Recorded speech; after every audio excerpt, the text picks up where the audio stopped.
Okay, Miss Clover, up we go. You ready for our morning adventure? We're climbing the mountain to get you to class, just like every day.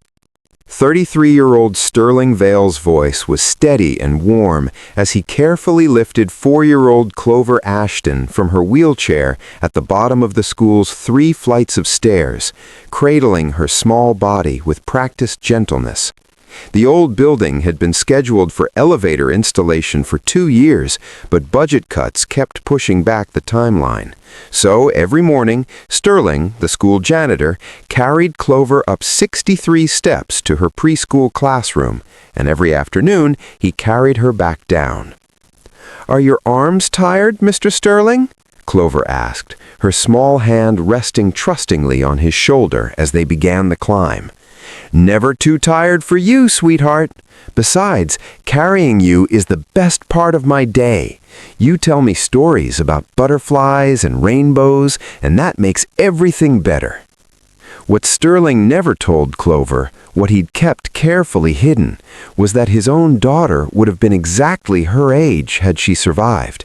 His wife had died in childbirth 4 years ago, taking their baby girl with her, leaving Sterling alone with grief so consuming he'd almost given up on living. This daily ritual of carrying Clover wasn't obligation, it was healing. And what Sterling didn't know was that 30-year-old Meadow Ashton, Clover's mother, hid in the hallway shadows every morning, watching through tears as a stranger gave her daughter the care she desperately wished she could provide herself. Meadow worked 3 jobs to afford Clover's medical care and therapy, leaving home before dawn and returning after dark. She rarely saw her daughter awake, and the guilt was destroying her. Clover had been paralyzed in the accident that prompted her father to abandon them. He'd been driving drunk, survived unscathed, and left rather than face responsibility. Meadow had been carrying the weight alone ever since, drowning in medical debt and shame, unable to afford the special needs school that would have been accessible, forcing her daughter into this old building with impossible stairs.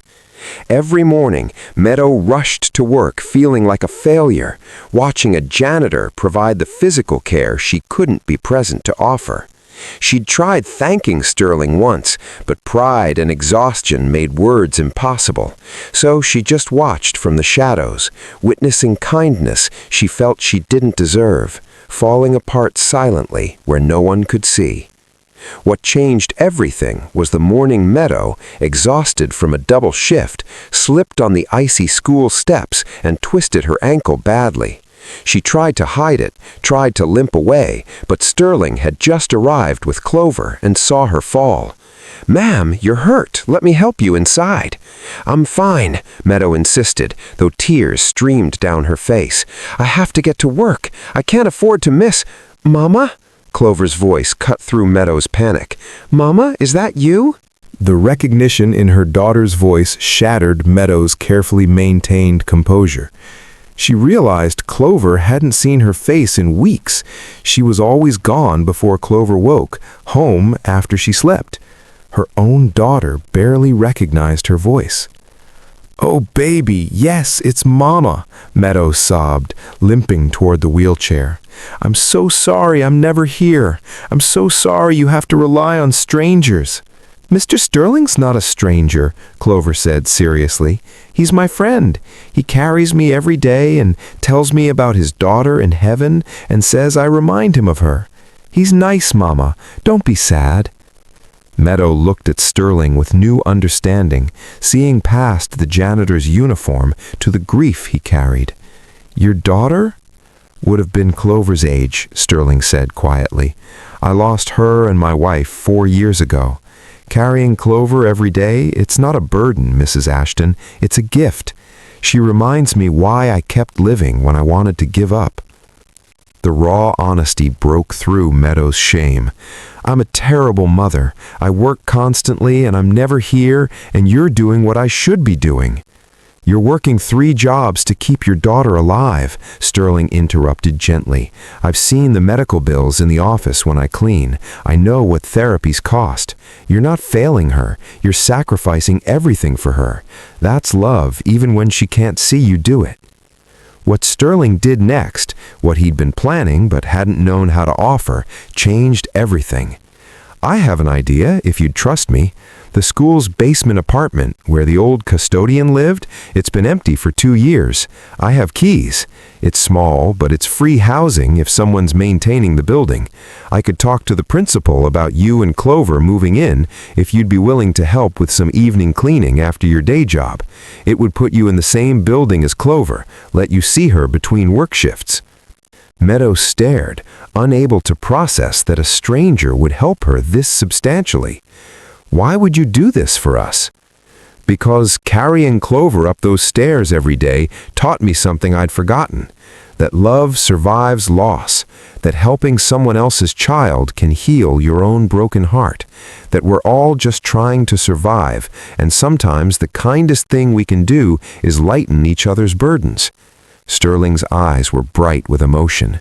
"You're drowning trying to provide for her. Let me help you breathe." What Meadow learned as they became unlikely friends, as she moved into the basement apartment and began seeing Clover daily, was that Sterling had been equally broken. After his wife and daughter died, he'd quit his corporate job, unable to function in that world. He'd taken this janitor position because he couldn't handle responsibility or decision-making, just needed simple physical work to survive each day.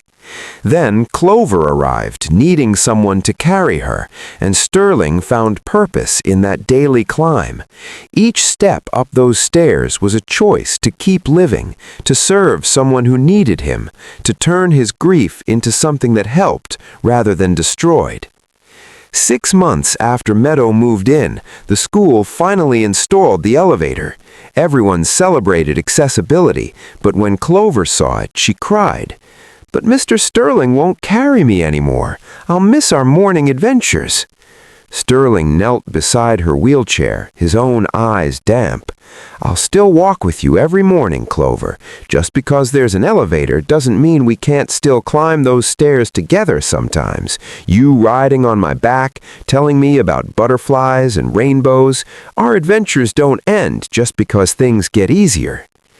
That evening, Meadow found Sterling in the school's empty stairwell, sitting on the steps where he'd carried Clover so many times. "Thank you," she said simply, "for seeing my daughter when I couldn't be there to see her myself, for caring about her not because you had to, but because you needed to, for teaching both of us that accepting help isn't weakness, it's what lets us survive." "Thank you," Sterling replied, "for letting me love your daughter in the ways I couldn't love my own, for trusting a stranger with your most precious person, for showing me that grief doesn't have to be the end, that it can become the beginning of different kinds of love, different ways of being family. Because true kindness sees beyond obligation to opportunity, the chance to carry someone, not because we have to, but because doing so carries us too."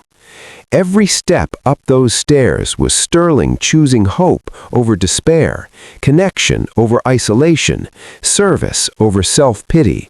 And watching from shadows, Meadow learned that mothering isn't just about physical presence, it's about doing whatever necessary to give your child a life worth living, even when that means accepting that strangers sometimes love them better than you can alone.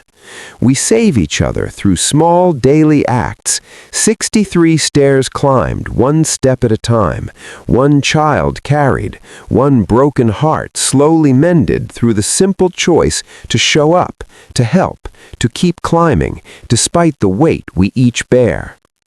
If this story touched your heart, please like, share, subscribe, and comment. Let's spread more stories of kindness and hope together.